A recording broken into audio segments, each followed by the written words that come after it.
Kukamatwa kwa Keter kunajiri siku moja baada yake kutoa matamshi ya kuunga mkono maandamano yanayoendelea nchini. Tumeshikana kama kitu kimoja kuhakikisha Zakayo anashuka chini. Baada ya kukamatwa kwake, Keter alizungushwa jijini kabla ya kupelekwa katika kituo cha polisi cha Kamukunji. Some of us we have pronounced that we are... Na mtazamaji, tunakatiza taarifa hiyo kwani kwa sasa hivi tunaarifiwa kwamba tayari wako tayari kwa mahojiano ya kipekee. Na bila shaka mtazamaji, kaa kitako ufuatilie mahojiano ambayo yamesubiriwa na taifa zima na pia vile nje ya taifa, kwa sababu ni mahojiano ambayo wengi wanaamini yatakuwa yanazungumzia maswala ibuka ambayo yamejiri hapa nchini Kenya. Kuna kile kilio cha Gen Z, kuna ule mwafaka uliopo katika bunge, utendakazi wa bunge wetu, kuna utendakazi wa serikali, uwajibikaji wa serikali, mienendo ya wanaokuwa wanaandamana. Ni maswala mengi kwa hakika ambayo yatakuwa yanazungumziwa. Serikali na lake la kusema, wanahabari nao watakuwa wanawakilisha sauti za wananchi. Lakini kumbukwe Rashid, siku hii ya leo ni kwamba Rais William Ruto pia aliweza kutaka mazungumzo zaidi kuendelea. Akisema pia watu waache maandamano, wanataka kuzungumza. Haya, moja kwa moja tunaenda katika ikulu ya Nairobi tupate kusikia. Nairobi at the request of State House. My name is Joe Ageyo, and in this interview I will be joined by my colleague Linus Kaikai from Royal Media Services and Eric Latif from the Standard Media Group. And it's my colleague Linus Kaikai who's going to go with the first question of this interview. Thank you, Your Excellency. The hashtag out there is Ruto must go. Doesn't need much interpretation, does it? Protesters want you out of office.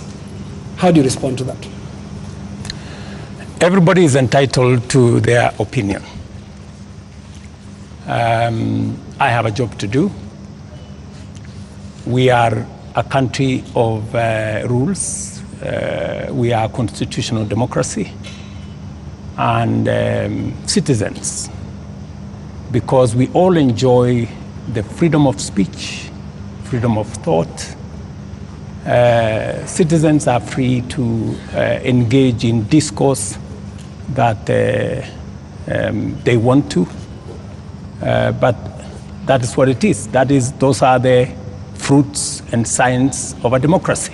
But this is no ordinary discourse, Mr. President. Over 20 people are dead. 39 are missing through state-driven abductions. And first, they're asking a very simple question.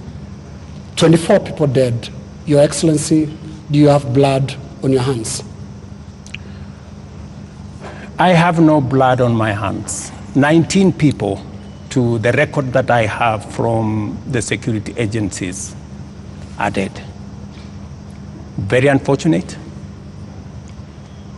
As a democracy, that should not be part of our conversation. 2.4 billion of property has been destroyed. The office of the Chief Justice has been burnt. City Hall has been burnt. Parliament has been burnt. That is the situation. Let's turn lives. Let's turn lives, Your Excellency. 19 let's people turn lives, dead. Your Excellency. We have 19 I said people 24. Dead. You said 19. Let's turn lives. And number two, Your Excellency. On abductions. Your Excellency, let's turn lives.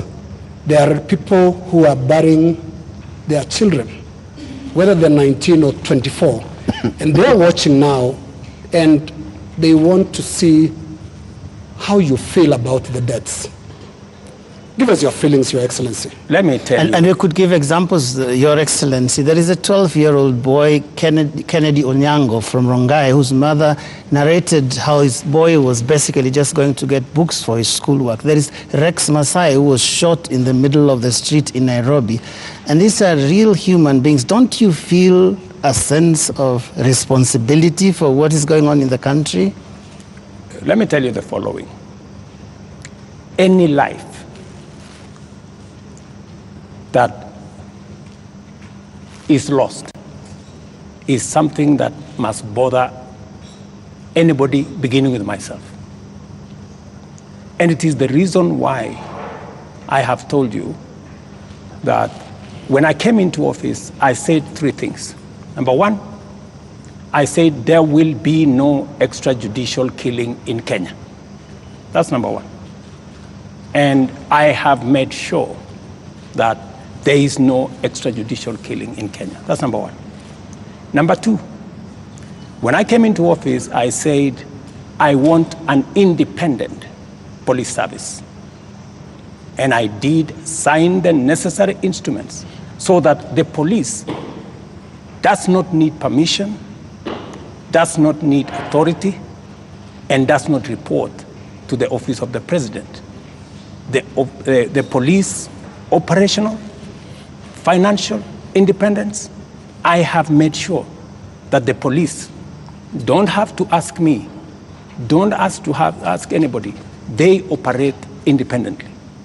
And number 4, it is true that children got into situations that they became victims of the demonstrations. What started to all of us, and I have spoken about it, I have said, the young people who have stepped forward to engage in the political discourse of their country in a peaceful manner, tribeless, are a welcome development in Kenya. That I said. But let me also say the following. These great young people who have stepped forward to prosecute their agenda, the affairs of the country, I am certain that they did not burn parliament. Criminals and other agents who took advantage of a legitimate concern of Kenyans stepped in, went and burned the Chief Justice's office, went and burned City Hall, went and burned Parliament, and destroyed property of innocent citizens. The parents, Mr. President, what are you telling them? These things are happening under your watch. I am telling every parent, I have kids like they do. And I care when there are issues in town where criminals can take advantage of situations and create a situation where the police have to use rubber bullets, the police have to use live bullets in some cases, because that is what an independent police service has to do. And I am sure the police have a record and have an explanation for every incident that they were engaged in. And here is the incident, Mr. President. Just a moment. Here is the incident, Mr. President. This boy, 12-year-old, took 8 bullets. 8 bullets into the body of a 12-year-old boy. What would you tell the mother of that boy? That boy is alive, right? No, it's not. Kennedy Onyango died. He's died. So he's the one who died? Yes. So you're not talking about the person who was shot with rubber bullets? No. Yeah? Shot with bullets 8 times. Let me tell you. Yeah. In Ngong, this is the situation in Ngong, right? In Ngong, there was an incident where the police were overpowered by criminals. They took a firearm from the police. They used that firearm against people. And one policeman had to shoot this fellow who had hijacked a gun from a policeman so that not to endanger the lives of more citizens. It is among the 3 people. One of the criminals is among the 3 people who was shot by the police after they overpowered the police and took the bullet and took the gun from the police and used it against innocent citizens. I cannot confirm to you that this is not the man that shot the child, but investigations are going on and we will get to the bottom of it. Mr. President, I am telling the mother of this young person that I, as president, will make sure that finally I will give her an explanation of what really happened and make sure that we bring this to a situation where, like her, like myself who have children, she too can be, her child can be accounted for.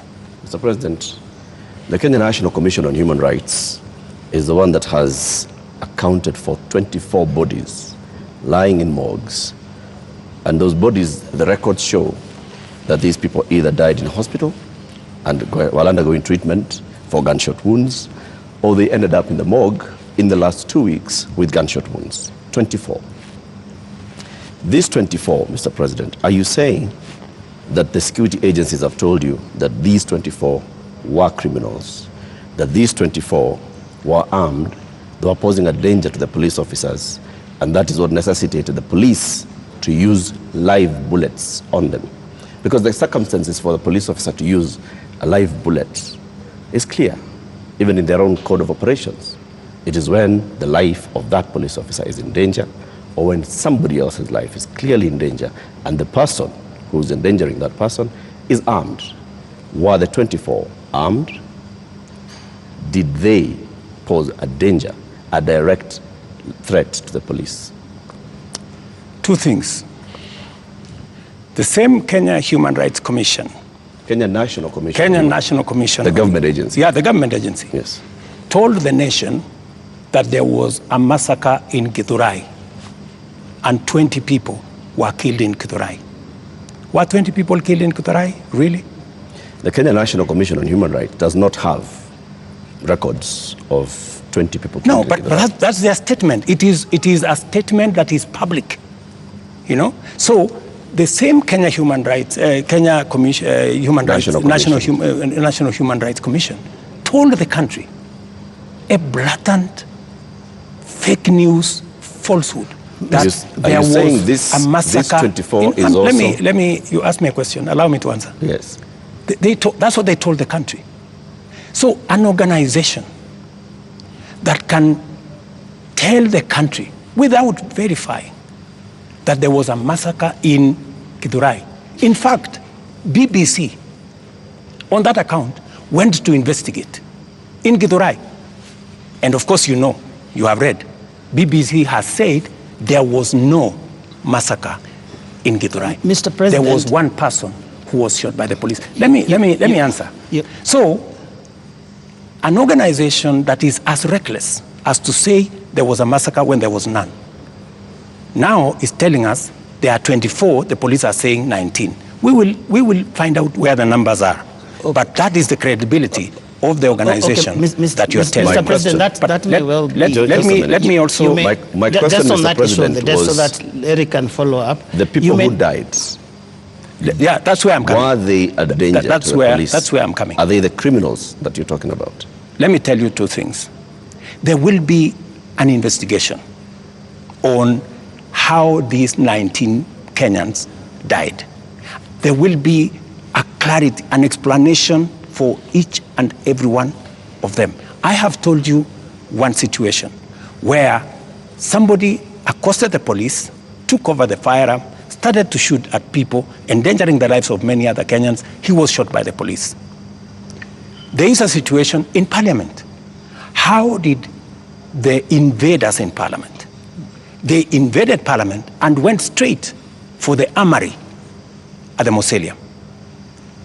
They went straight at the armory at the Sergeant at Arms office. Those are the investigations that we will get into, and a proper explanation will be given to the country.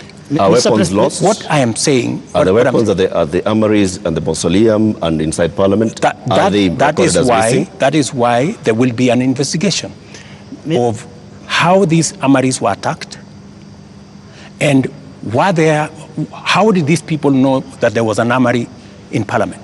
Mr. President, you may not believe the Kenya National Commission on Human Rights, but surely you would believe your own deputy who has said there's been a return to extrajudicial killings and abductions, contrary to what you and him promised the people of Kenya.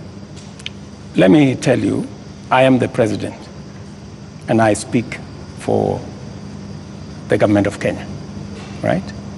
And so this is what I'm telling you. I made 3 commitments that I will make sure the police is independent. And I did that on my first day in office. Number 2, I said there will be no extrajudicial killing in Kenya. I have kept my promise. Number 3, I have told you that if there is any arrest by the police, that does not amount to an abduction. In my very honest opinion. Let's pause for a moment, Mr. President, and I just want us to go to that video over there, which will play on air, and let's pause and watch it together, Your Excellency. Let's watch this video. Sell them to the people of Kenya. There are enough intelligent people in Kenya to differentiate what is good from what is better and what is best. Ni jambo mbaya sana kama tutatumia askari polisi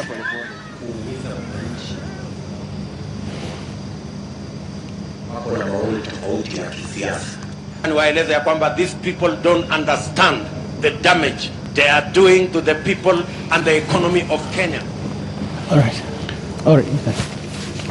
Yes, the video in contention here was recorded earlier today. Yes. That of former MP Alfred Keter being abducted in broad daylight. Mr. President, before you even talk about the entire incident, the children were screaming, and a sound that we believe belongs to the wife was also heard, screaming in distress. How does that make you feel? 3 things. I have told you, I made a deliberate decision to make sure that the police operate independently. That's number 1. Number 2, I have told you, if the police summon Linus Kaikai, and Linus Kaikai refuses to go to the police, are the police not entitled to come and look for you? When the police come to arrest you after they have summoned you and you didn't show up, is that an abduction? So let's have this as a confirmation. That no, I'm just asking you. Let's have this as a confirmation, Your Excellency, that Alfred Keter was summoned by police. He refused to the police have respond to issued the a summons. statement. I would suggest, instead of us having a back and forth, the police have released a statement. Can you check what the police have released, the statement? And you still not answered my question. Which the was? wife and children screaming that way. I mean, how do you feel, Your Excellency? I mean, my friend, every child, every mother feels the same when their parent is under attack. I mean, that is what it is. But let me ask you, what about the children? What about the children of those who have lost their lives because of the criminality of others? Don't they feel the same? So we just need to be a country of the rule of law. Impunity cuts both ways. Those who respect the law must be protected by the law. Those who do not respect the law must face the full force of the law.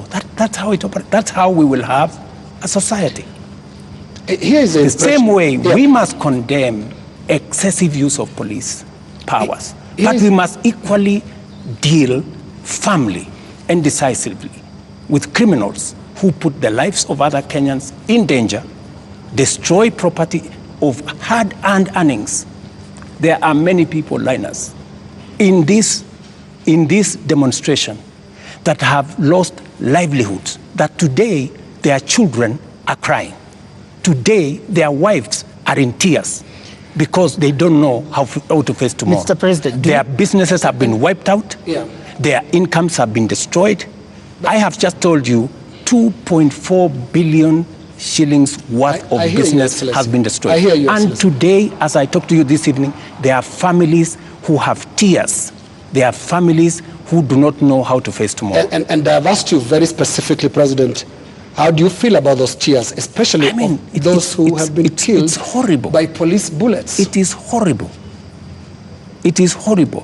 When you find a situation where people are grieving, whether they are grieving because their parents have been arrested, or they are grieving because their hard-earned earnings of many years, monies there, I have on my phone, people who are saying, I borrowed money. My whole loan has been wiped out. My whole barbershop has been destroyed. My whole hardware has been looted and burnt. And they are in tears. So I must equally work with the police to protect all these citizens. And it cuts both ways, Linus. It cuts both ways. Using the rule of law. Absolutely. Let me take you to just step by step. Absolutely, the rule of law. The rule of law says. The rule of law requires the police to investigate a matter, to, when they have sufficient evidence, present that to the ODPP. The Director of Public Prosecutions takes people who are culpable to court. That's the journey in the rule of law, Mr. President.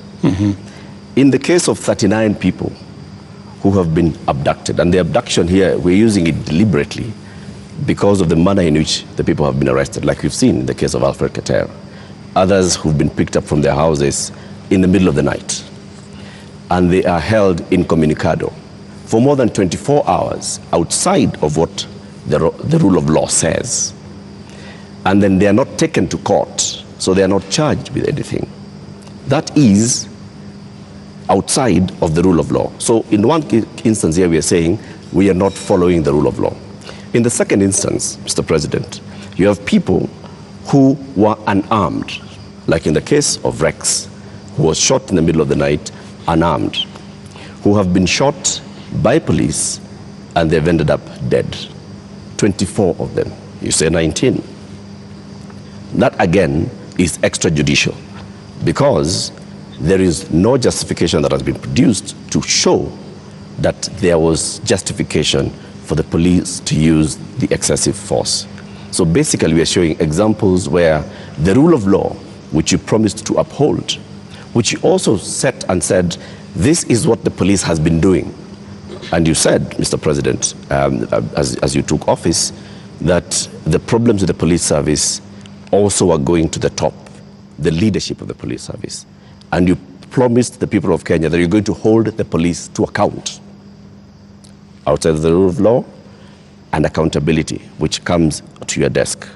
Are you holding the police accountable for 39 people abducted, for 24 people killed, for 627 people arrested and not charged, for 431 people injured by live bullets, rubber bullets, tear gas canisters, police batons? Latif, as I have told you, we must operate within the parameters of the rule of law. And I agree with you. The police must never act outside the framework of the rule of law.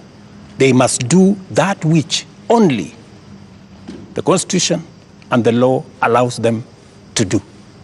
And it is very clear that any operation of the police outside the parameters of the law, the police will be held to account. Whether it is holding citizens beyond the stipulated time, but I must be thoroughly clear to you. When police arrest somebody, there is a constitutional timeline which they are allowed by the law to hold that person. 24 hours. That does not amount to an abduction. 24 hours. In my opinion. A case in point is what has just been said here about what happened earlier today. And you guys clearly said in this conference that was an abduction. I mean, it's just clear now that it is not an abduction. They're not this is an arrest.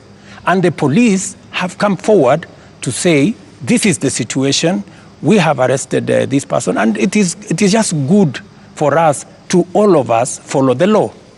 And I agree with you. The police must act within the law. But let me ask you one question also, Latif. I have never, in this conversation, which is now 20 minutes in, are you guys bothered about the fact that Parliament was burnt?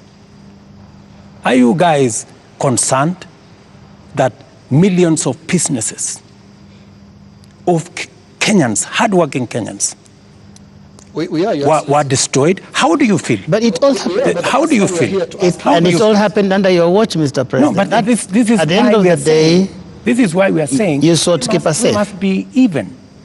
You know, we must be even. The police have a difficult job. They have to make sure the peaceful demonstrators are protected. But they also must make sure that the criminals, and when you say criminals, you know, when I said the other day criminals, many people took offense that I was calling the demonstrators criminals. That's not. Families of the dead, Your Excellency, that is not. That's a lot of offense. Family of Rex. Rex was killed in a week when the protesters were very peaceful. The first week of these protests were peaceful. We saw protesters carrying placards and water bottles.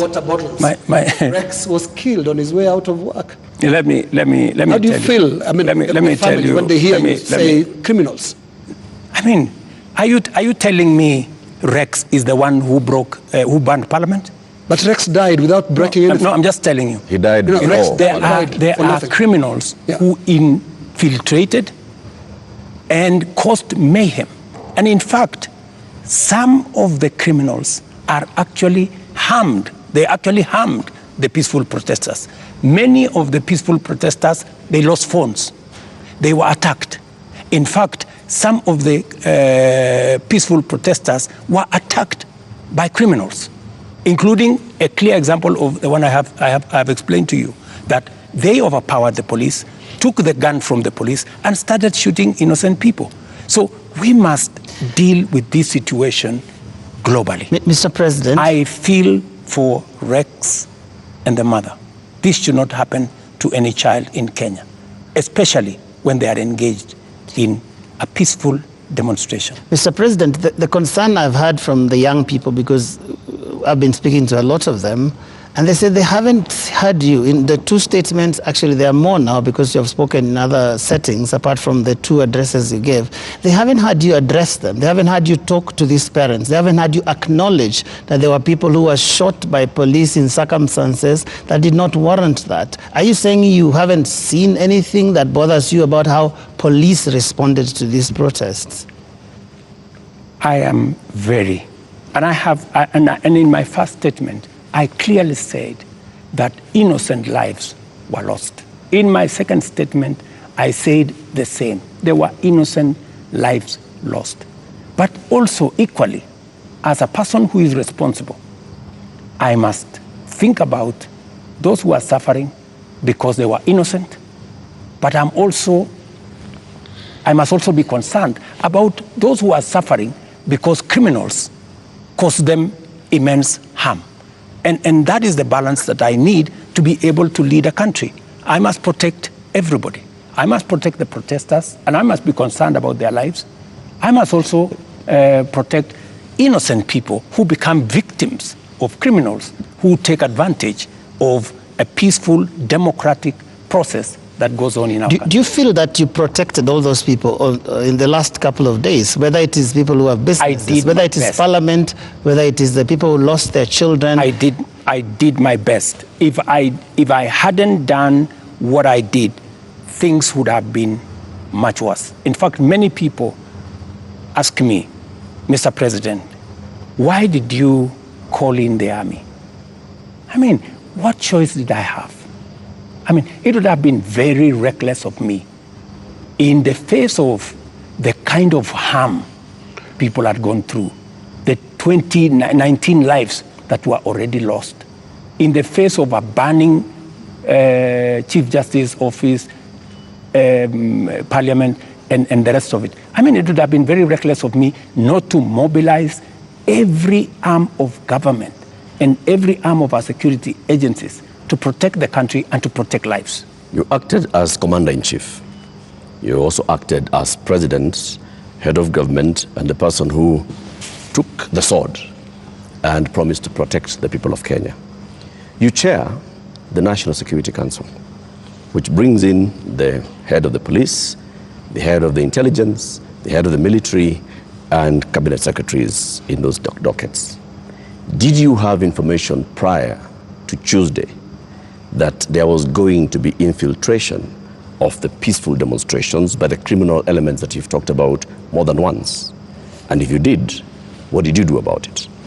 We had information, and that is why we prepared in the manner in which we did. If we hadn't prepared in the manner in which we did, we would not be counting 19. We would be counting different numbers. Okay. And I am telling you that the level of mobilization by criminals was heavy. In fact, many of the peaceful protesters, many of the young people, very well-meaning young people, left the town by 10, maybe 11, because they realized, and in fact you could hear them in their zelo. They were saying, guys, this is not our group.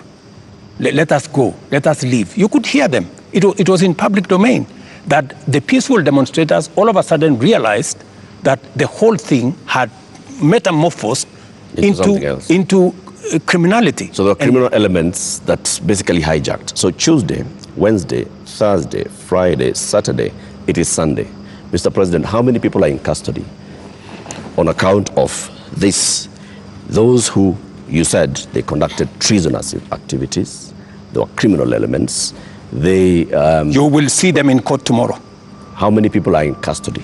You will see them in court tomorrow. The police know what I have a ballpark brief by the police that they have enough people. They have actually, because in Kenya nowadays, you cannot commit crime and get away with it. Those who attacked Parliament are on CCTV. Those who attacked the judiciary are on CCTV. Those who attacked everywhere, those who destroyed people's shops are on CCTV. Many of them are on the run, but we will catch them. Similarly, Your Excellency. Are the funders similarly, Your Excellency. In similarly. So to your question, so the police are at it, because if we don't deal with impunity, we will not have a country. Now, similarly, Your Excellency, you speak of them, protesters being on CCTV. Not the protesters, I'm saying the criminals who attacked Parliament. Right. Now, every policeman also, without uniform, conducted an abduction, has also been captured on camera. Those who captured Shad Kiprono were captured on camera.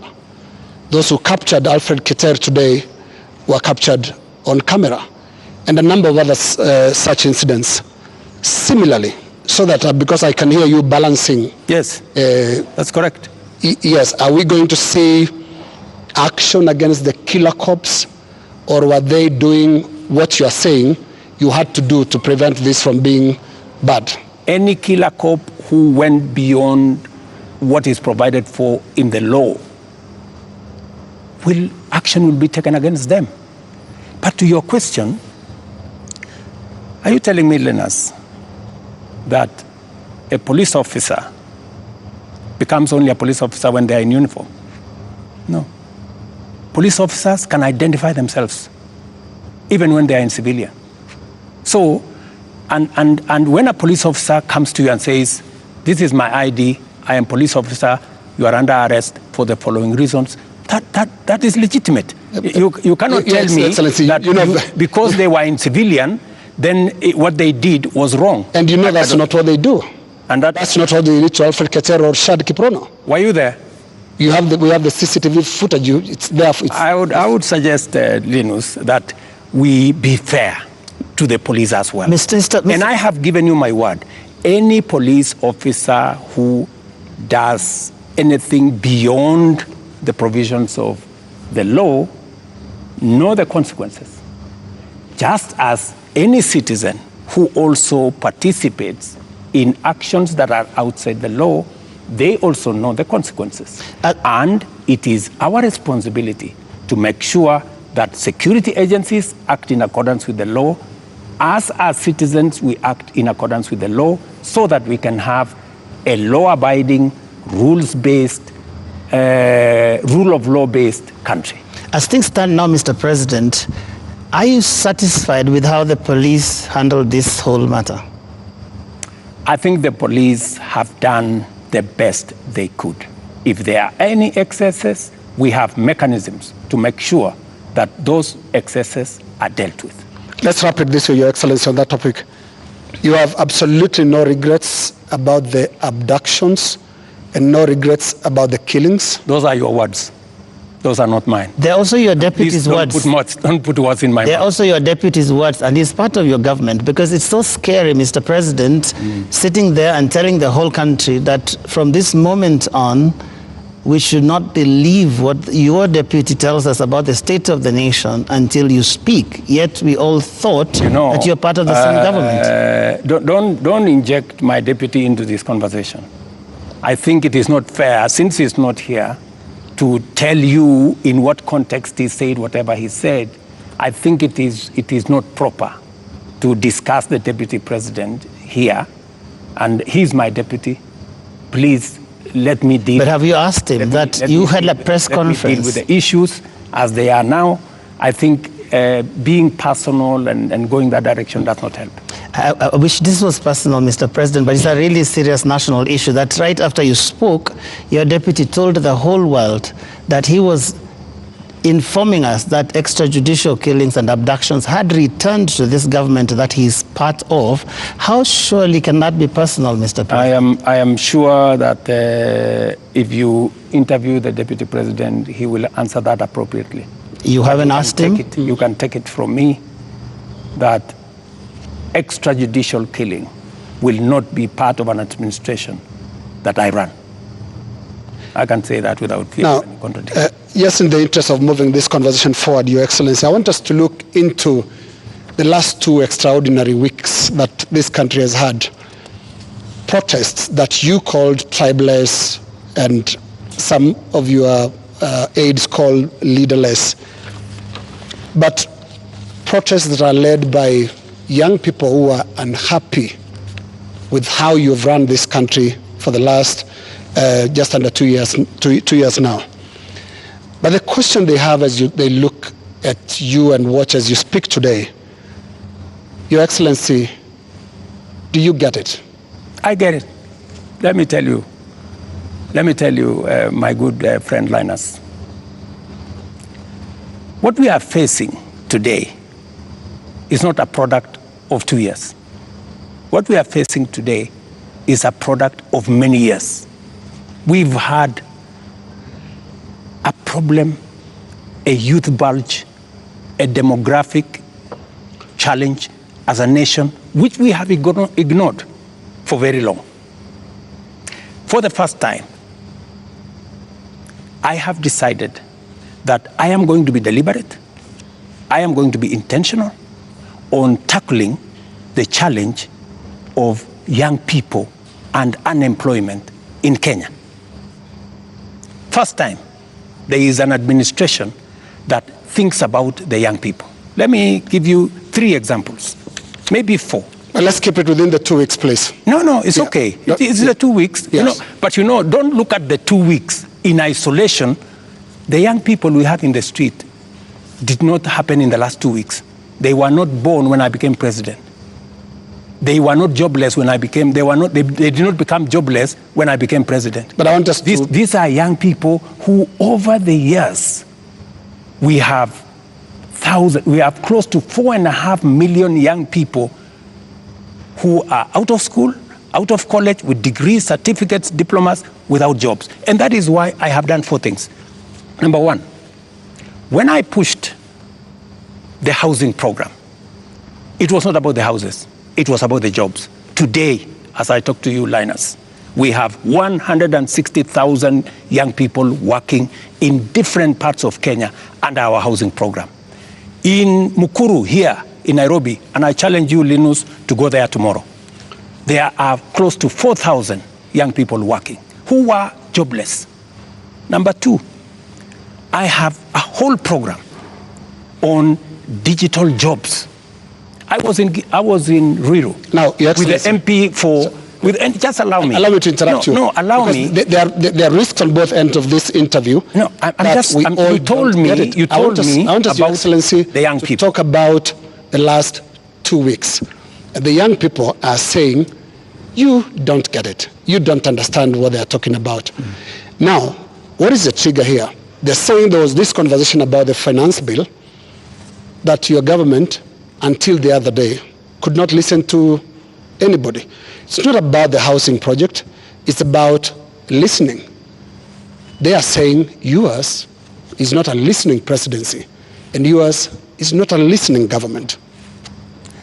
How best can I listen to the young people of Kenya if I am not addressing their issues? And that is why I want to tell you, Linus, these young people, what is their biggest issue? They have talents. They have gone to school. They have no jobs. That is the problem. And I am addressing those issues. Housing is one of them. Digital jobs is another. I was in Ruto with Simon Kingara, the MP for Ruto, launching an ICT hub that is actually hiring already 5,000 young people. Our whole plan, including what was in the finance bill, was to increase CDF by 10 billion shillings to roll out ICT hubs in every ward in the Republic of Kenya, so that we can hire young people, train them, put them on digital jobs. I have a third program on export of labor. Mr. President. I have a fourth program on manufacturing, to be able to create more opportunities for the young people of our country. And we want to inform you, they're no longer just talking about things that can be done to them as a demographic. They are looking at the big picture. Finance bill brought them out. And when did they come in? They came in after all public participation forums were not listened to. Kenya Association of Manufacturers spoke to the parliamentary committee, same thing, and said this is a bad bill. Association of Insurance spoke to the parliamentary team, this is a bad bill. We had a big conversation on national television, this is a bad bill. You did not listen. You had a meeting here with your UDA MPs and at some point told them to pass it as it is. And until the last week, that was the first Tuesday when the protests were there, when now you offered to some amendments.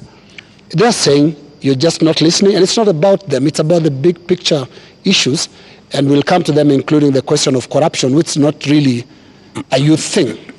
Indeed, Mr. And just to add on to that, Mr. President, respectfully, been more Mr. President, I just want to come in your analysis. I just want to add on to that, Mr. Because President. I want to add on to because let me just finish it. It's the same question. It's the same question.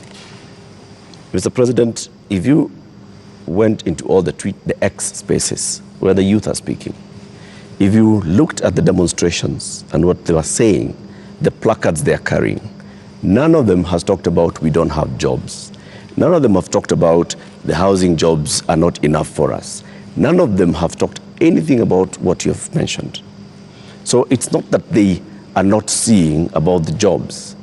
It is beyond that, Mr. President. And respectfully, I want to put it to you that you're not hearing what they're saying.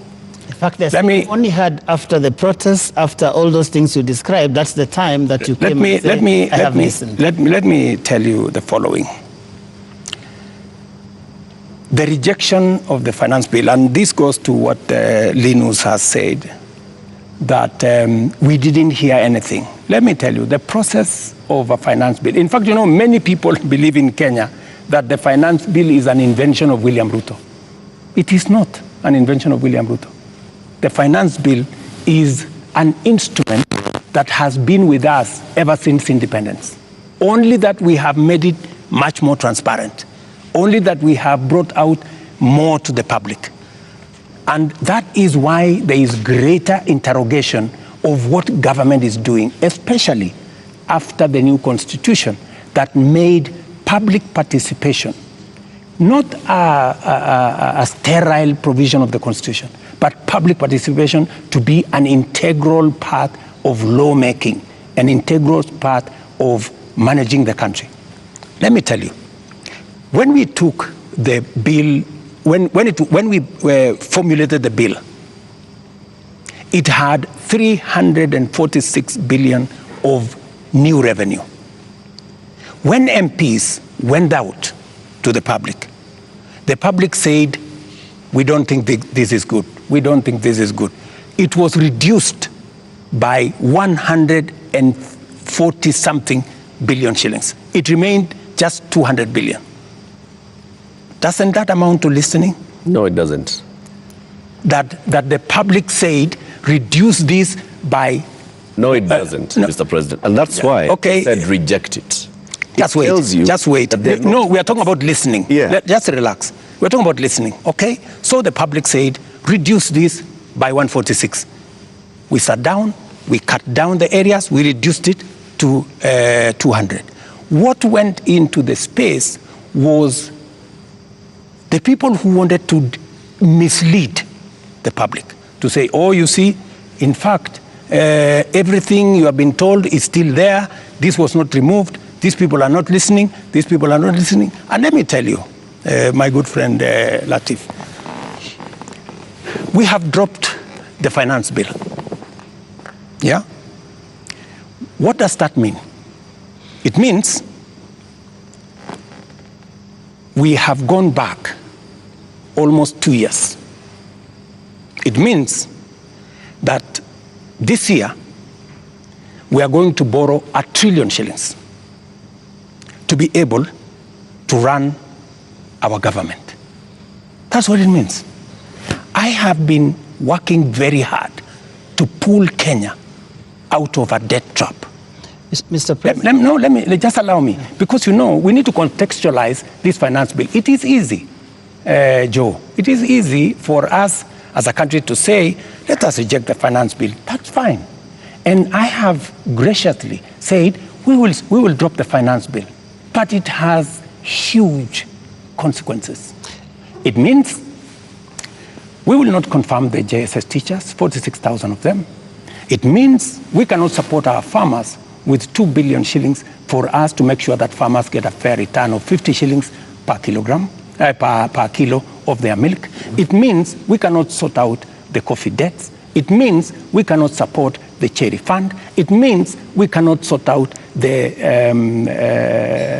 debts of farmers in Mumias. It also means that we will continue to import potatoes from Europe when we have potatoes in his village. You just told me in Kimana. We have potatoes in Nyandarua. We have onions all over the place. That may well be. I think the problem has been, these are people who are saying they haven't been listened to. You only listened because you said on that night, on that Wednesday night, that is the moment you said that you had realized, Mr. President, that Kenyans did not want anything to do with that bill. And one would wonder, how can that be, Mr. President? And you have had all these presentations that have been made. Did it have to take demonstrations and sadly loss of lives for you to come to a point where you'd realize what your people, the people that voted for you, are saying? That, I think, is what the young people are asking. Let me tell you, Joe, members of parliament are representatives of the people, elected. They are not fools. And they are not mad. And I want to say, one day, Kenya will know that the MPs who voted yes are the true heroes of Kenya. Those are the people who saw the opportunity for us to unchain our country from debt trap and take our country to the future. Let me tell you, Joe, and I want to say this to the people of Kenya, that my plan was to make sure that in the next 3 years, maximum 4 years, we have a balanced budget, where Kenya is not the country where we are today. Let me tell you, gentlemen, and I want to tell the people of Kenya the following.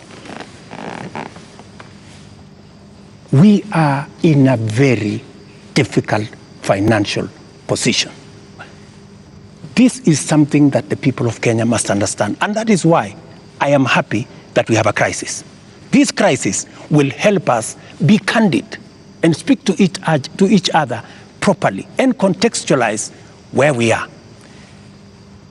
We raised this year 2.3 trillion from our taxes. Of that 2.3 trillion, 1.1 trillion went to debt financing. 1 trillion went to salaries. What did we do? We had to go and borrow to pay the counties. We had to go and borrow to fund our education. We had to go and borrow to fund.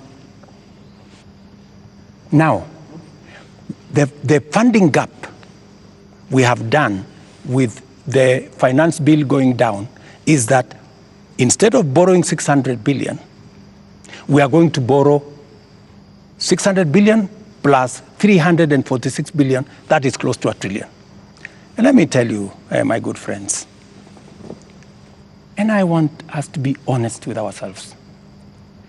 This is not how a country will get to a status where we are proud of our nation. This is not how we are going to. This is not how we are going to grow. And that is why, Linus, this situation, this crisis is a very important inflection point that we can sit together, assess. Let us agree. And I have no problem. Let us agree. Yeah. Do we continue borrowing? And let me give you the statistics. When in 2013, Linus, just allow me 1 minute, please, with a lot of respect. Okay. In 2013, the debt stock of Kenya was 1.8 trillion. For 10 years, that increased 5 times to 11 trillion, 10 point something trillion. We built a lot of roads. We connected a lot of electricity. We did many things in 10 years. But we were doing it on debt. Today, we don't have the luxury to borrow because we have reached the limit. And today, let me finish. Today, all the money we borrowed from 2013 is maturing. That is why the biggest challenge that we have as a nation is that we are spending 1.1 trillion every year of taxes we collect from ordinary Kenyans to pay debt, and not the whole debt. That's interest alone. Yeah. Interest principal comes to 1.8 trillion this year. So, my good friends, and yet you want to tell me, William Ruto, don't collect domestic taxes. Go borrow more money. No, Mr. President. That's not what they're saying, President. And what is the alternative? Yeah, and I just wanted to come to one. No, what is the alternative? Just help me there. Yeah. Because there are only two things you can do. Either you raise money from taxes or you borrow, period. Yes. There is no magic here. There are Kenyans, Your Excellency, right now who do not listen to all that. Yes. They are not interested in that. That's okay, but that's the reality. But I need if you are not, if you do not want to listen to reality. Hang on, Your Excellency. Hang on, Your Excellency, because I need you to address a very important issue here. And that is one of a trust deficit. There are Kenyans who watch you, Your Excellency, and I don't know whether you are aware that they don't trust what you say. They don't believe what you say. Are you aware, Your Excellency, for example, that a lot of Kenyans increasingly don't associate the truth with you? That is your assessment because you have never associated the truth with me from the beginning. No, there's quite a number of Kenyans. No, I mean, that is we asked people before we came here. That's the assessment. Yeah. And many of those that responded to me directly and to even our platforms, on KTN News, on Spice FM, on NTV, on Citizen, and we were asking them, what question should we ask the president this evening? And the one thing that many of them were saying is, when will he stop lying? So it's not Linus. Can he tell us the truth this time? Let me say the following. I told the people of Kenya that I would reduce the prices of fertilizer from 7,000 to 2,500. I don't know how that is a lie, because they buy it at 2,500. Okay. I told the people of Kenya we're going to have a housing program. A housing program is underway in Kenya. I can tell you, Linus, that Whether you believe me or not, facts will not change. Yeah, and facts are not changed by who says it. And allow me to step back a bit, Your Excellency. And facts are very stubborn. Allow me to step back a bit. Yes. And what I'll do is we'll play clips, just a little combination of clips of yourself speaking not too long ago, and I want us to listen to that. I'll stand out of the way because you said it's me that doesn't. Let's watch that, Your Excellency. I think, Linus, yeah. You don't bring clips that are in a biased way. You know, you select maybe something that has not happened. No. Can you be fair and select clips across the board? What I said and has been done, and what I said and maybe has not been done. So let's watch that. Maybe you can watch that. Waeleza ya kwamba these people don't understand the damage they are doing to the people and the economy of Kenya. Kwa hii taxes wanaongeza usiku na mchana. Na mimi nataka niwaulize watu wa hapa Manga, tafadhali, mkiona tumesimama hapa mbele yenu, tunawaambia ya kwamba tutengeneze hiyo serikali inakuja ambayo inaelewa lugha ya mwananchi wa kawaida. If you have good ideas, why do you need the police? Why do you need blackmail? Why do you need intimidation? If you have better ideas, sell them to the people of Kenya. There are enough intelligent people in Kenya to differentiate what is good from what is better and what is best. Ni jambo mbaya sana kama tutatumia askari polisi kuumiza wananchi wasio na hatia, eti kwa sababu wako na maoni tofauti ya kisiasa. Waeleza ya kwamba I agree with that. It is not fair to use the police to harass citizens who have a contrary opinion. And that is perfect. That's what they're accusing you of. I still believe that. That's what they're accusing you of. But you don't tell me that... What is the problem with Alfred Keter? Yeah. Is that a contrary opinion? No, it's not a contrary opinion. I mean, the police have said why they arrested him. It is not because of me.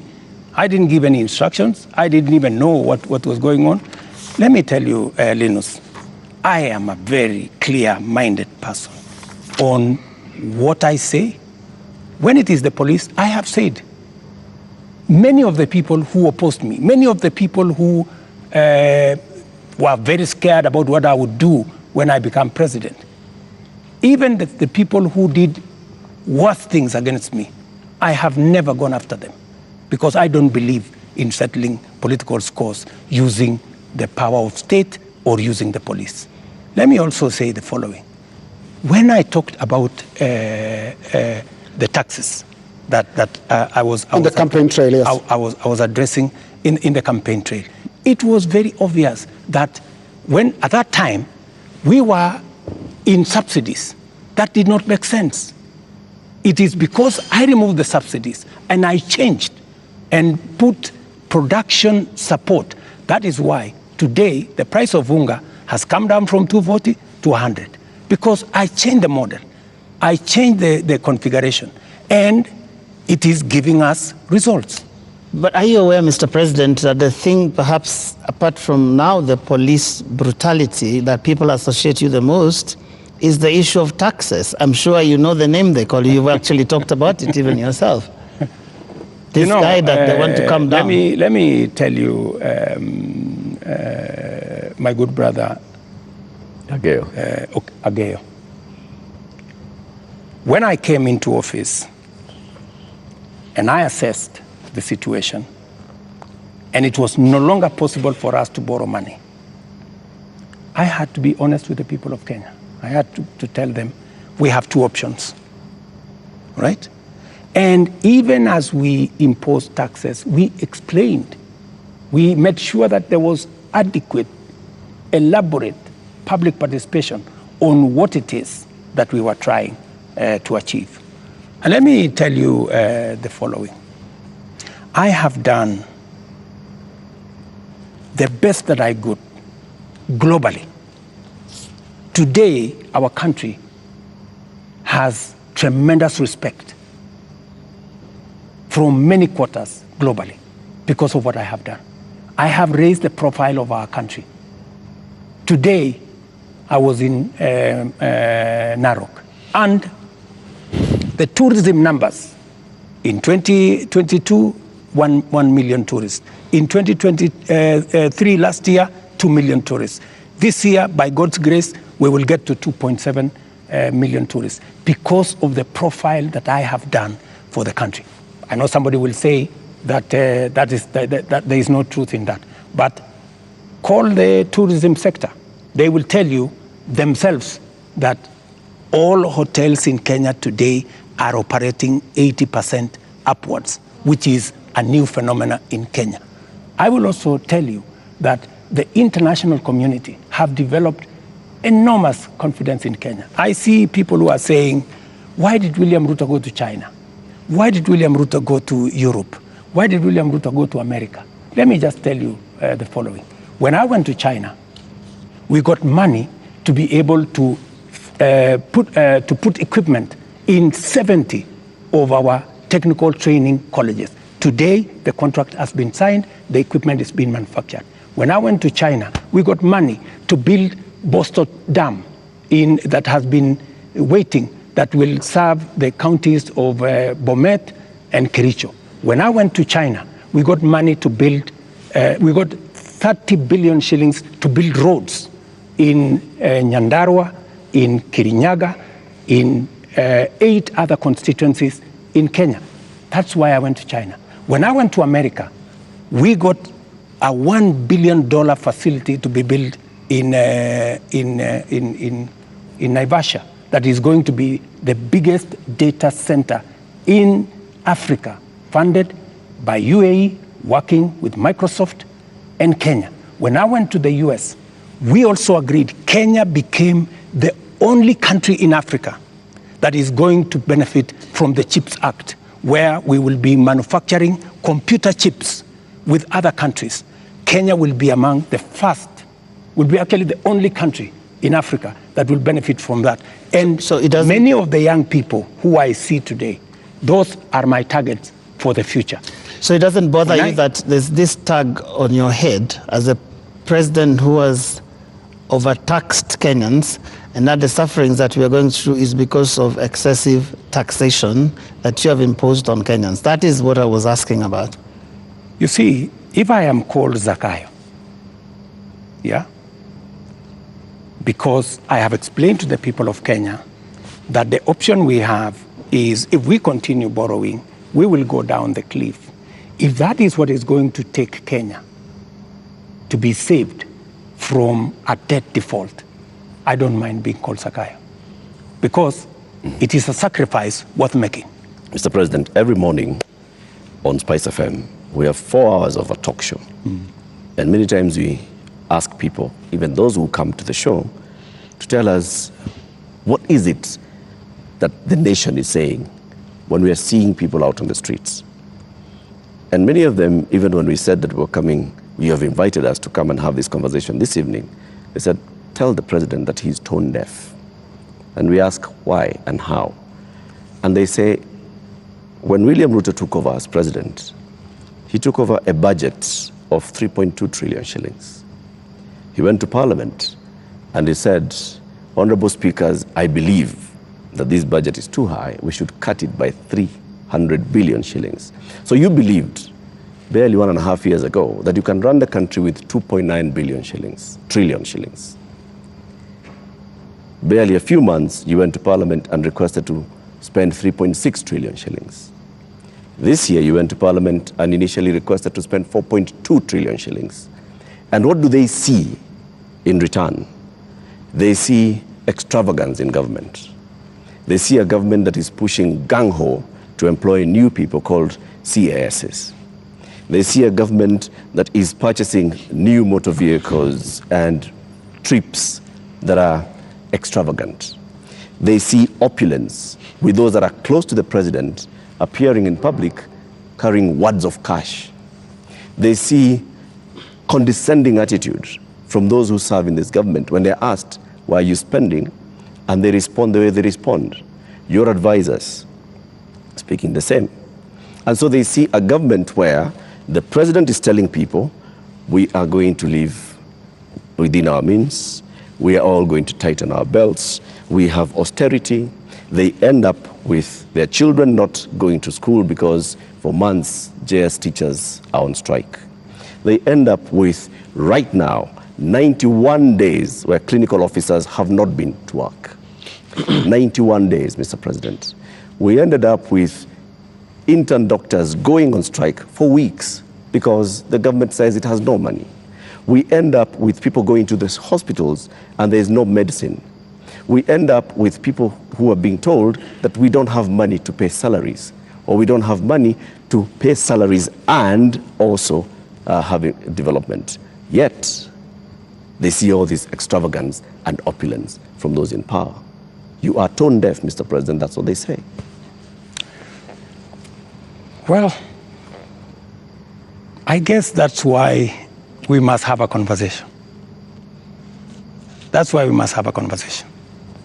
And I'm very happy for us to have this conversation so that we can put the facts on the table and we can all of us make a decision. But let me tell you the following. I've listened to you, and let me also tell you that today, the universities, which were almost closed, they had debts of 60 billion shillings. I have enhanced their budget by 40 billion shillings, the universities, because education to me is very important. It is the greatest equalizer. Today, the universities can confirm to you, and I was sitting here with the vice chancellors, that I made the right decision because we are funding the universities better. Let me also tell you, I took the decision to hire additional teachers, 56,000. It has never happened in the history of Kenya. Why? Because education is the greatest equalizer. Many parents in rural Kenya take their children to schools that have no teacher. And we are disadvantaging them. The children of the poor get the worst form of education. They have no chance. I decided, because I said it is bottom up, I decided that I'm going to put more money in making sure the child of every Kenyan has an opportunity to be their best by giving them the correct education. I decided that I am going to put money in farming.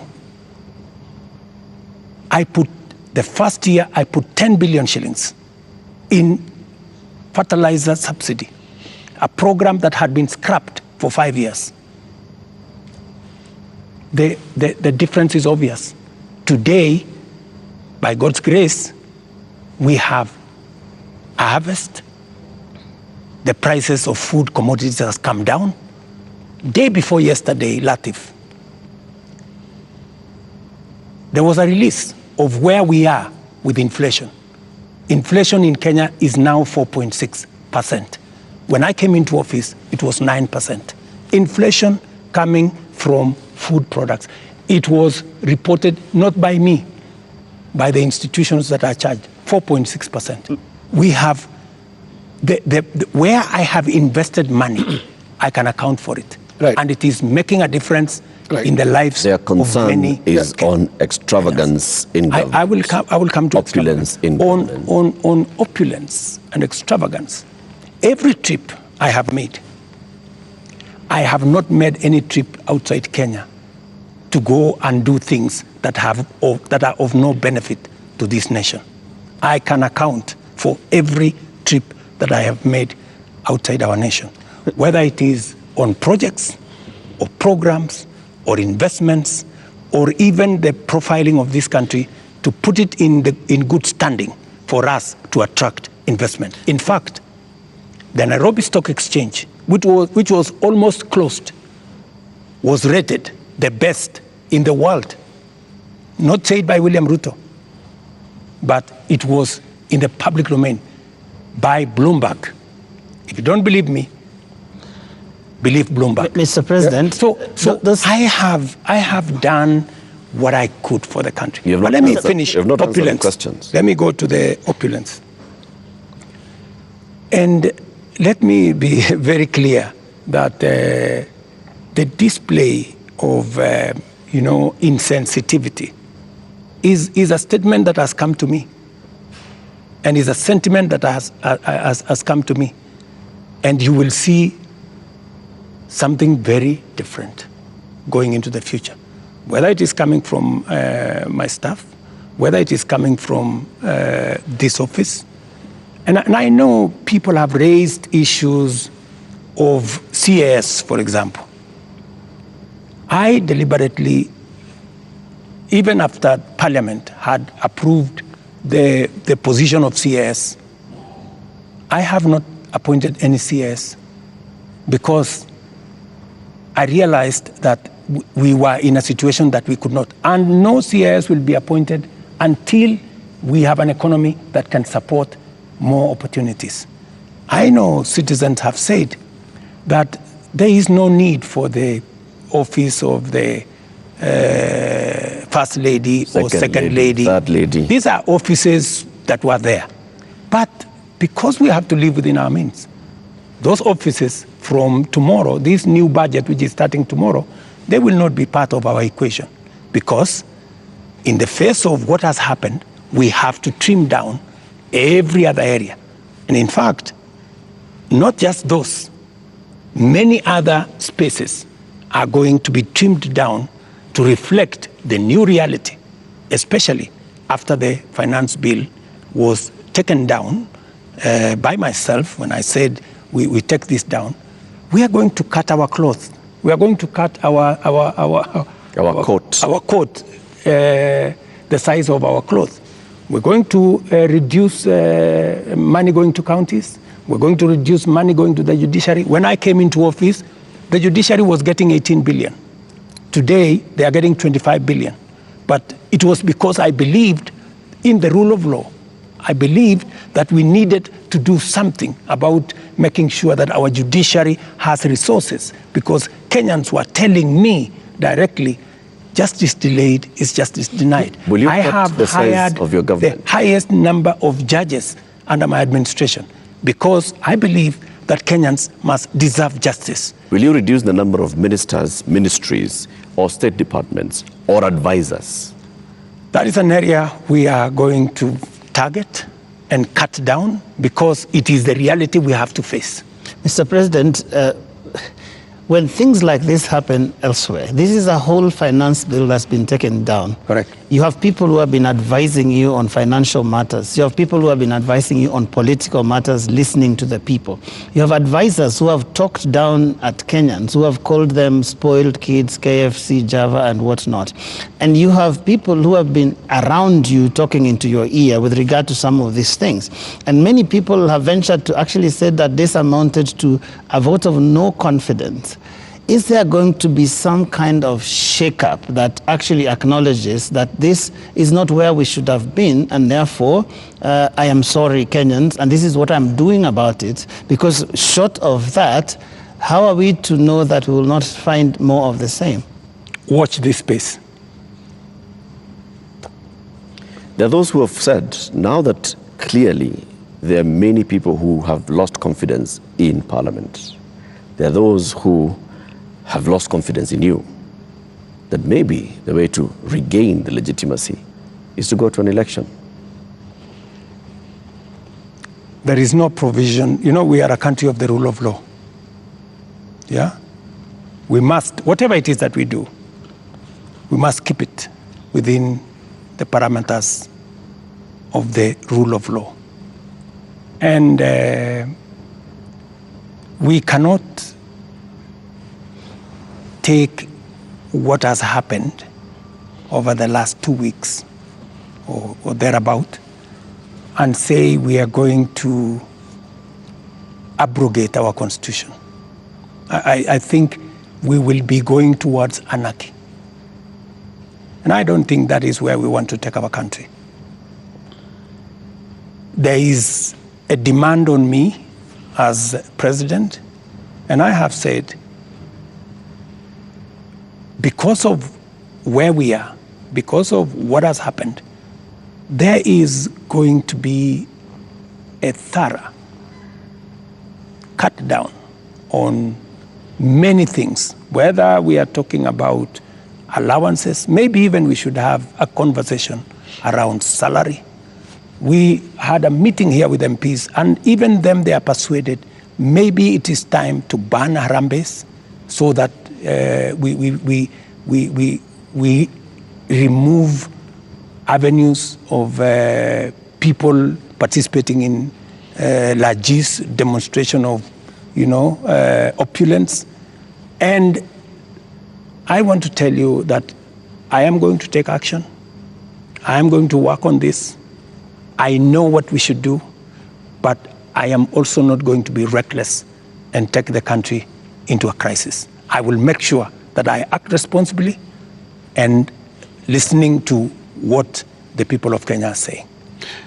I don't know if this will preempt you, Your Excellency, but one of the most serious concerns that have been coming out, including in the Gen Z demonstrations, is the question of corruption. And right through this interview, you've not mentioned the word. And even as you go into that, I want to give you two illustrations. Kenyans dealt with or encountered the problem of fake fertilizers, and you never took action against your cabinet secretary for agriculture. Before that, we had the scandal around the importation of edible oil, which, Your Excellency, we don't know where the edible oil is to date. I don't think it ever found itself to the market. Again, there is a cabinet secretary in that ministry. And also, what got into the market was condemned sugar. And when we look at all the information around these three cases, these are people close to you. They're cabinet secretaries. And so you are unable to take action against them. So why should you be trusted now to act? Because there are those who read and say you are really a hostage of those who campaigned for you to become president. They get away with anything. Three things, Linus. We hadn't reached the question of corruption. So don't unfairly accuse me that I have not spoken to it. I am ready to speak about it. So that's number one. Number two, I fired the CEO of KEBS when the sugar thing came up. Number two, on fake fertilizer, the minister, Mithika Linturi, was taken through a process in Parliament. The CEO of National Cereals Board, the general manager of National Cereals Board, and other 7 members of staff are in court as I talk to you. The people who signed the contract, they are in court. You spare big fish and roast the small fish. No, let me just finish. Yeah. Because I need, Linus, I am a fair person, and I am a believer in the rule of law. Even though I may not like you, but I must respect that there is a due process. The moment, we will have a minister who is charged in court, meaning there is evidence that they have participated in crime. Believe you me, I will take the action that is necessary. But if somebody is taken through a process and that process comes out without an indictment, surely we must give somebody the benefit of doubt until it is proven. And the fact that the CEO, general manager, and all the people that were there who actually evidence was found have been arraigned in court. Isn't that a step in the right direction? What a political responsibility. What a political responsibility. Let me finish. And then number 3, the other one you asked me was edible oil. The people who are involved in edible oil, I fired them, and they are in court. We have a new management in Kenya National Trading Corporation. In fact, we've just hired a new management for the Kenya National Trading Corporation. So those are actions that I have taken. And for your information... Void of what Joe is calling political responsibility. Yeah. But you see, else in the ministry can be... Yes. But you see, gentlemen,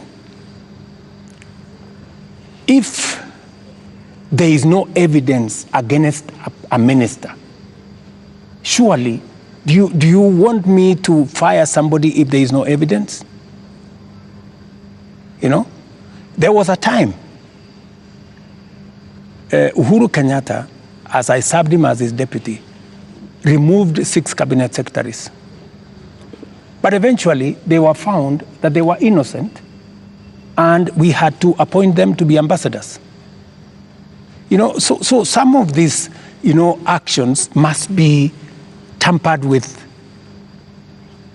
process of law, you know, due process. So unless we follow due process, gentlemen, we will end up being something else. Up to this, just a moment, Eric, in a moment, because up to this point, Your Excellency, if I don't want us to lose the context, the last 2 weeks have been extraordinary.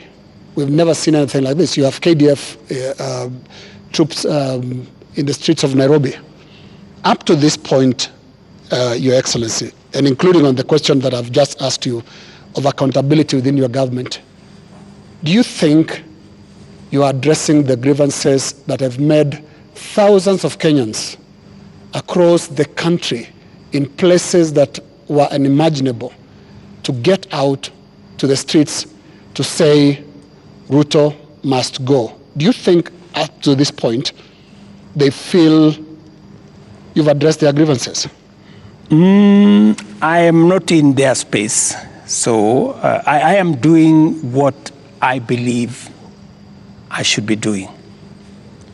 I have taken the responsibility to withdraw the finance bill with all the attendant consequences. That I have done. I know what it means, and I know where it takes the country, and it is not a simple decision for me to make. And for your information, the finance bill was going to take Kenya big steps forward.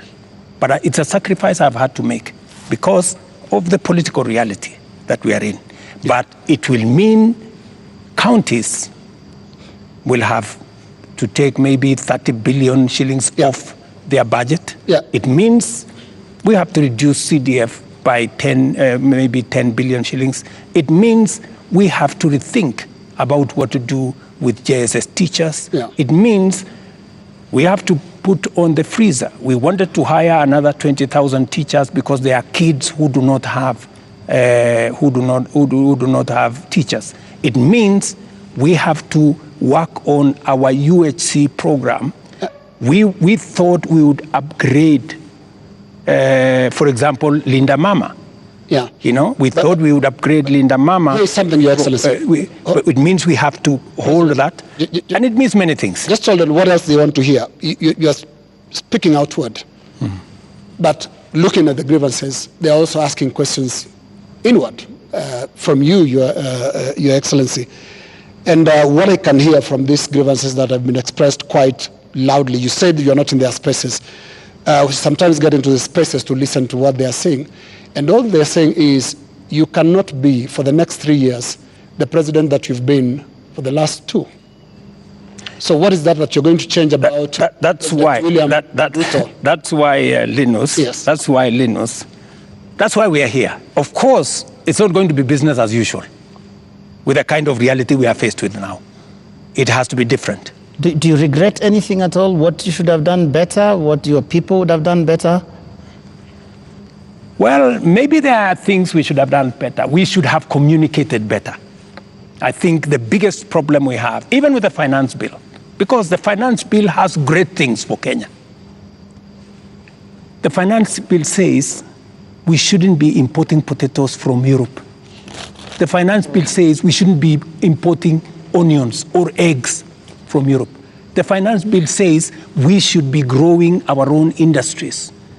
We should be manufacturing diapers in Kenya. We have 10 companies doing that. We should be manufacturing all those things in Kenya. We should be expanding our manufacturing capacity. That is what Finance Bill was talking to.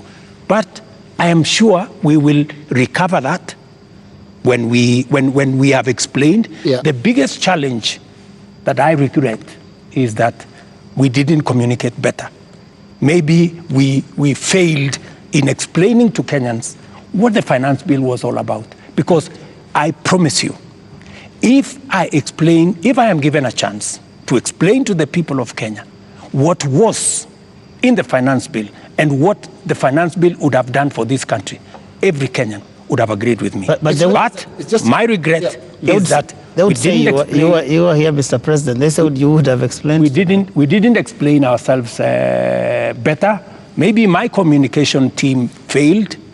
Maybe I'm sure my communication team failed. Our communication architecture did not deliver, did not get the message out to the people of Kenya. Yeah. In fact, if you look at what people were saying, they were saying, for example, there is a matter of land on the Finance Bill. There was no matter of land in the Finance Bill, not even a single line.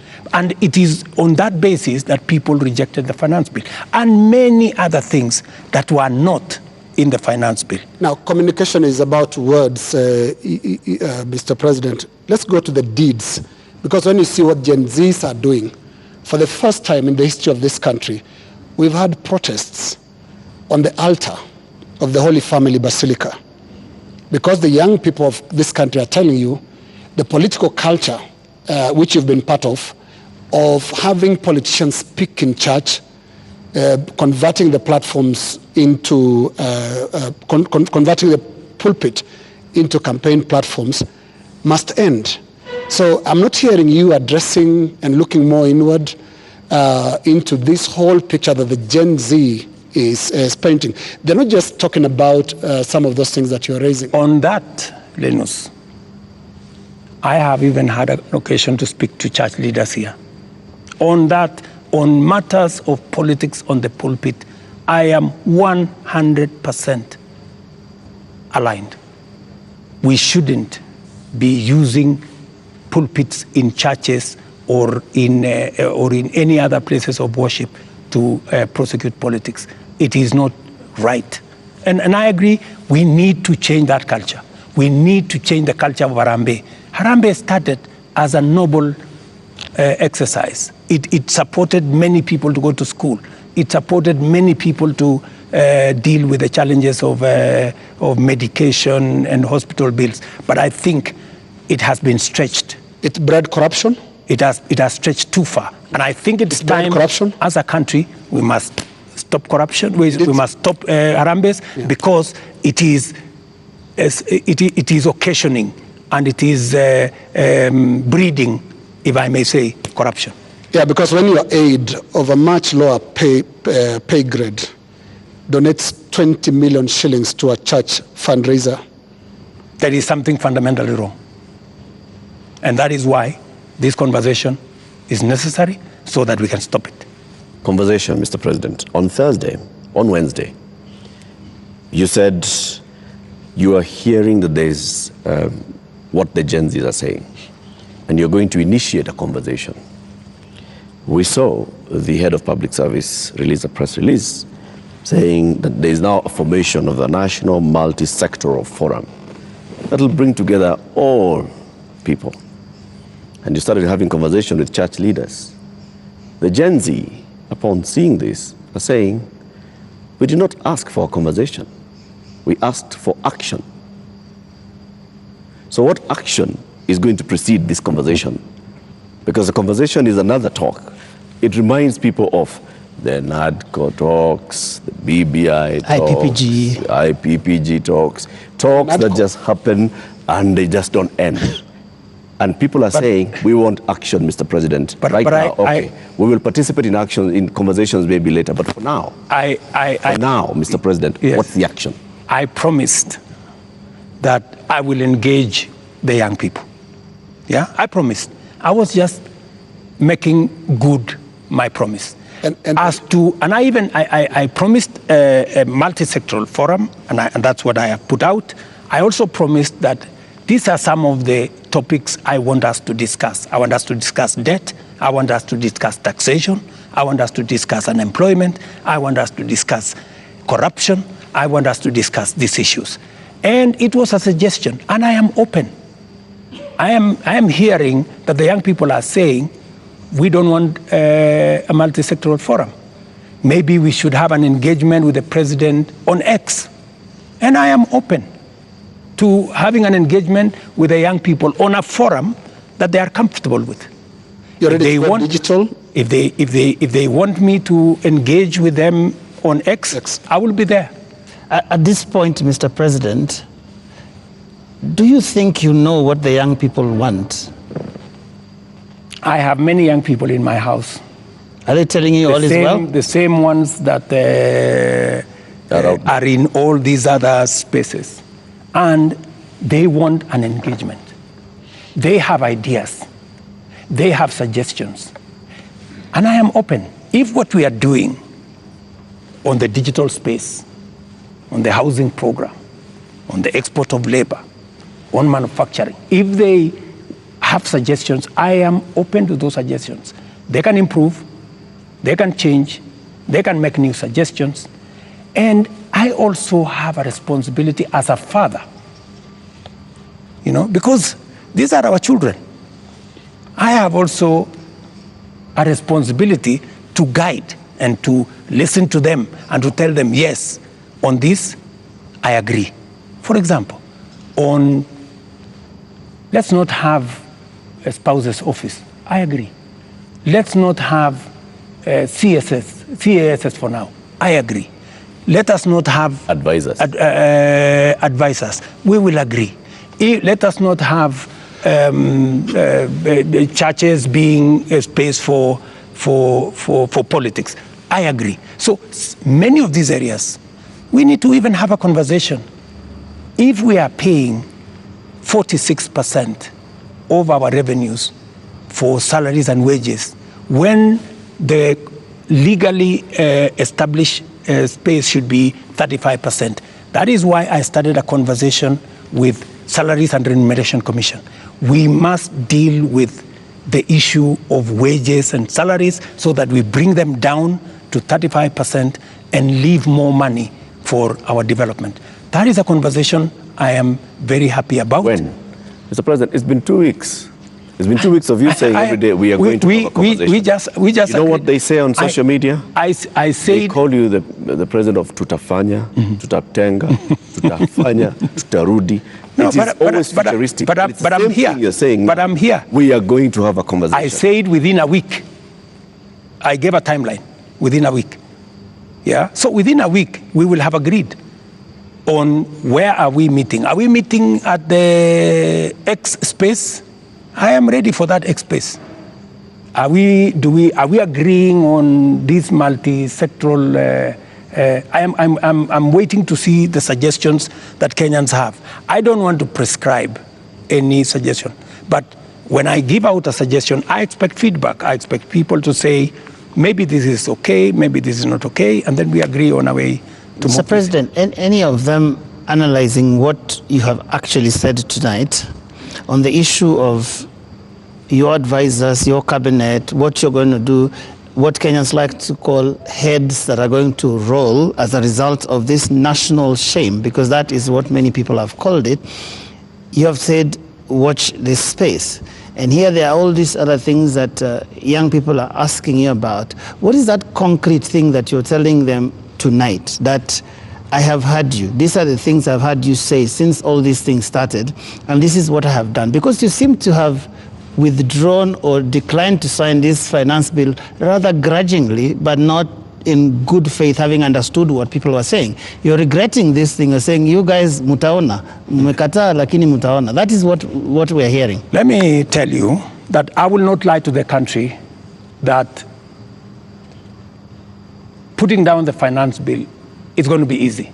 I'll not be a leader. I have to be brutally honest. And those consequences it will start with me to cut down the budget in my office, to remove what we call austerity, to implement an austerity program that will cut down on unnecessary stuff, unnecessary offices, or offices that we can take down. I am ready to even engage the young people and for them to, because they want an engagement. I too want an engagement for us to agree. So what do we do with the debt? What do we do with the following? What do we do with the following? They will tell me, do this, fire so-and-so, fire so-and-so, do this. And I will tell them what is possible and what I think we could do it differently. Or are you telling me that I should just listen and implement without making a contribution to the conversation? I thought we are having a conversation. I'm just telling you what they are saying. I'm not saying anything else. I'm just telling you what I'm hearing, because yes, you did say you are not in their spaces, but I am in their spaces. And in 2 weeks, Your Excellency, by now you'd have known what you should do. And I mean, there are basics. Which 2 weeks? 2 weeks of the riots and 2 weeks of the protests. It's been 2 weeks. It started the other Monday. So let me ask you, Linus, the protests, I finally decided that because we didn't communicate sufficiently to the people of Kenya the import of the finance bill, and there was so much built around it, including a lot of fake things, that were not in the finance bill. Many things that were not in the finance bill were used to fight the finance bill. And at some point, many people did not even care what was in the finance bill. Do not care. I think, at some point, as leaders, we must stop somewhere and say, we have a country to run. I mean, we cannot be reckless. We must, at some point, stop and say, what are the consequences? Because everything we do has consequences. And we must be careful as a nation to make sure that our country does not go down to the dogs. And believe me, countries, have gone in the wrong direction. And we must be careful. And I don't want to be the leader that took the country in the wrong direction. We must be measured, we must be careful, we must listen to the young people, we must listen to other views and be able to make a carefully well thought out plan for the country out of where we are. Yeah, but what if the protesters are actually saying something in totality about your government, not just about the finance bill? It's not about just the finance bill, is it? Linus, as I have told you, we are a democracy. The people of Kenya can make a decision. Yeah? And I am perfectly, alive to the fact that when the people of Kenya finally, the same way they decided to elect me, when they make another decision, we will comply as the people of Kenya. That's what a democracy is all about. People can vote in a government, people can vote out a government for whatever judgment the people have. So I want to be very clear to the people of Kenya that I will do my best to make sure that I tell the country the truth and I take the country forward. And I am committed to that. And I can see Kenya changing. If I had managed to pass this finance bill, Kenya would not be the same. We would take this country to the next level. The kind of investment I have made, the kind of collaboration with many friends that we have done, we would begin to see this country soaring into the future. But all is not lost. Maybe we have taken one step back. Sometimes maybe it is necessary to take one step back to be able to take many steps forward. And that is my thinking of this situation. But surely it must bother you, Mr. President, that 2 years ago you ran such a euphoric campaign with things like Hatupangwingwi, and 22 months down the line, your State House is surrounded by the military. The military tanks, scary as they are rolling on the streets of major cities. And as we sit here today, people are saying Ruto must go. Surely that is such a fast slide. There must be something that causes one to pause and say, how did we get here? What happened here? And one would have expected an earth-shaking statement tonight that tells the country, I get it. Something has shifted in a major way in our country, and I'm also shifting as your president who's listening, and this is the new direction things are going to take. Let me tell you, Joe, I came into office at a difficult time. Yeah? We have a combination of coming out of COVID. We have a serious drought that hit our country. We had interest rates that went up everywhere.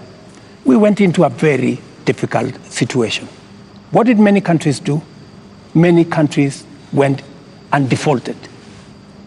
And I don't want to mention countries because it's not right to mention. But almost 8 countries in Africa went down. Many people expected Kenya to be among the 8. But believe you me, I have carefully managed the economy of Kenya. Kenya is not among the countries that have defaulted. If anything, we have running programs in Kenya. We have a whole housing program that is running. We have a whole digital program that is running. We have made changes in our education. We've hired more teachers. We've made sure that we have a new funding model for our universities. We have supported our farmers. We have reduced the cost of living. We have done many things, even in the context of all the challenges that we have had. I am telling you, I came in and I believe I am the right person to be in this space when Kenya is in a difficult position, because I believe I am the person who can sort out the challenges that faces Kenya at a point like this. But when the public and the protesters, the Gen Z, some of who actually formed the base of your election campaign, are telling you, we are disappointed, you've not delivered. Hashtag Ruto must go. What do you tell them? Let me tell them the following. Good friends, the young people of our nation, my sons and daughters who supported me to win the election. I hear you.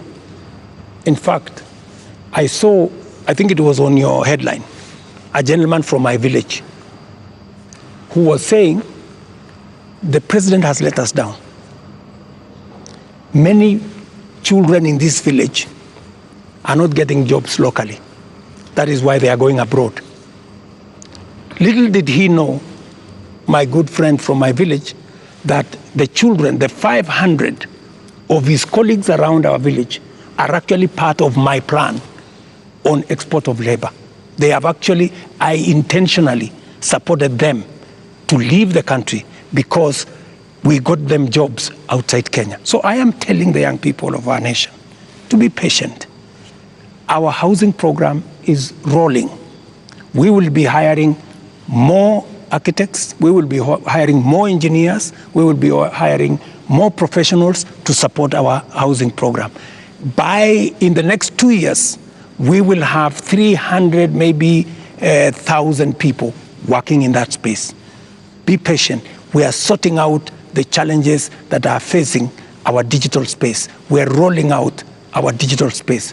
Young guys, by the end of next year, God willing, we will have a digital hub in every ward in Kenya, because we have already started that process. Every TVET in Kenya today has an ICT hub with young people monetizing their talent.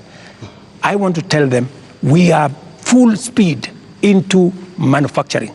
That is why we're saying we are no longer importing clinker, we are no longer importing steel, we are no longer importing clinker, we are no longer importing furniture. We are going to stop importing eggs. We're going to stop importing onions and all this, because we want to promote our local manufacturing to be able to create jobs for them. We are no longer going to be importing diapers or sanitary pads from other countries. They are going to be manufactured here. Mr. President, I have worked with the industries to make sure that we create opportunities for these young people. We are going to work with them to deal with the challenge of corruption. We're going to work with them to cut down on government like this. I am going to make sure that we have a lean government that responds to the reality of where we are as a country. That is what I am telling my good young people. The young people. There's another group of young people. Please speak to them directly. Yes. The young doctors who are in university graduating this year, yes, who are going to look for internship correct, the next year. The young JS teachers who were on strike a couple of weeks ago, who are expecting to be absorbed into full permanent and pensionable contracts correct this year. The young clinical officers also who are graduating and they expect to go on internship. The other clinical officers who are hired on contract during COVID and other programs that are just contracts, and contracts are coming to an end. I am telling the JSS teachers, I had factored in 18 billion shillings in this year's finance bill to be able to transfer them to permanent and pensionable. Because in my phone, so many of them have asked me, Mr. President, we came in, we had an agreement that we are going to be interns for 2 years, we will move to permanent and pensionable. Although I don't have the finance bill, I want to tell them, give me a bit of time, let me figure this out, how we are going to do it without the finance bill. We had also put 3 billion shillings for the doctors so that we can be able to sort them out, especially the intern doctors and those who we intended to hire to under our UHC program. I had put 10 billion shillings on the UHC program under the finance bill. That is now not in the equation. I have to figure out, let them just give me a little time.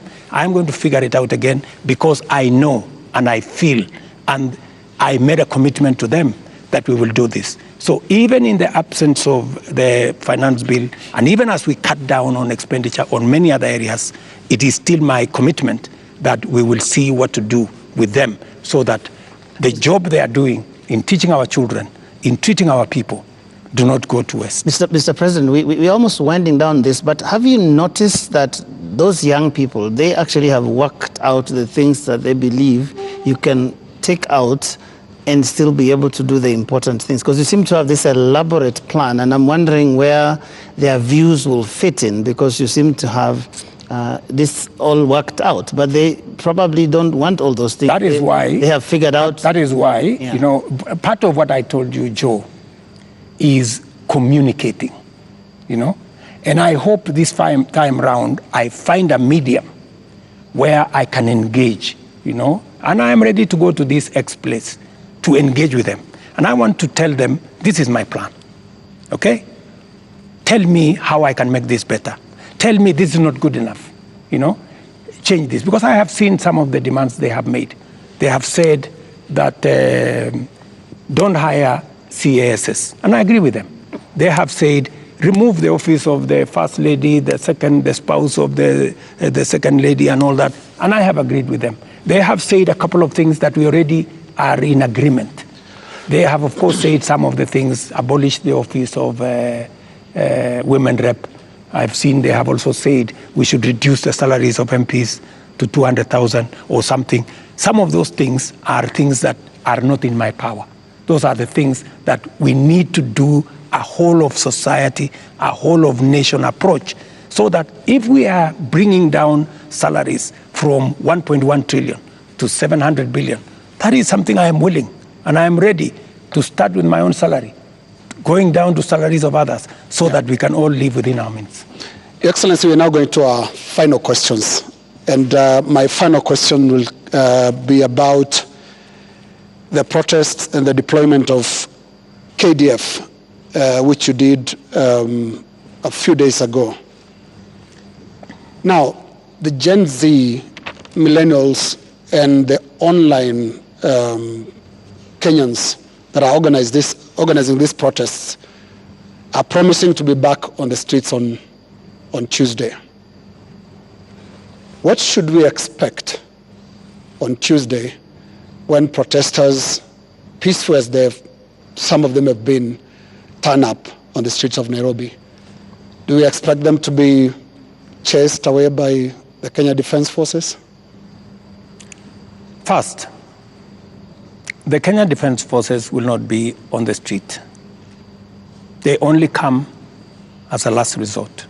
If the demonstrations will be peaceful, I promise you, the police will be there to protect the demonstrators. But the police will also be there to make sure that the criminals, the fellows who come to burn offices, the fellows who come to loot property, will also be dealt with. That is my commitment. We must all operate within the law, and that is what it is. My final question is on the elephant in the room, the elephant in our budget, public debt. Candidate William Ruto responded to a question during the debate, and he said he's going to commission an audit of the public debt. President William Ruto last year responded to the same question and said it's important for us to audit our public debt. Today's question is when? Public debt is actually a public document where we are as a country. The 10-point-something trillion of our debt is in the public domain. But I am prepared for us to put in forensic experts as part of this exercise so that we can all appreciate, yes, this is what we owe, and then agree, how do we pay? How do we deal with it? In fact, I was in Korea. In fact, Korea, when they had a problem of debt, the whole nation came together. And people contributed gold. Others contributed many things because they wanted to pay their national debt. Maybe we will need that conversation once we are all clear that this is public debt. My question, Mr. President, is when? As soon as we finish this conversation, once we have agreed that this is the way we are going, I will institute the necessary steps to make sure that that debt is audited and it is made public for Kenyans to know this is the public debt. And I'm sure it will not take a month for us to be able to know, what is Kenya's public debt? And then we can take it up from there and go forward. Mr. President, my final question is about your cabinet. Given the things that have happened, given the questions that have been raised about fertilizer, about edible oils, about sugar and all of that, tonight, can you look Kenyans in the eye and tell them you have full confidence in the cabinet that is currently helping you to run the country? The cabinet that I have maybe could have done better. That's not the question, Mr. President. Maybe could have done better. I'm answering your question. Okay. Yeah? Maybe, unless you have a better answer. Allow me to answer. No, I just thought my question was specific, but you can go ahead. That's what I'm saying. So, maybe my cabinet would have done better, right? And I am going to do a soul searching on how we need to move forward. All right. Thank you very much, Mr. President, for your time. Ladies and gentlemen, that is where we end this conversation with the President tonight. My colleagues have been Lena Skaikai from Citizen TV, Royal Media Services, and Eric Latif representing KTN News from the Standard Media Group. And my name is Joe Ageyo from NTV. Do have a lovely evening.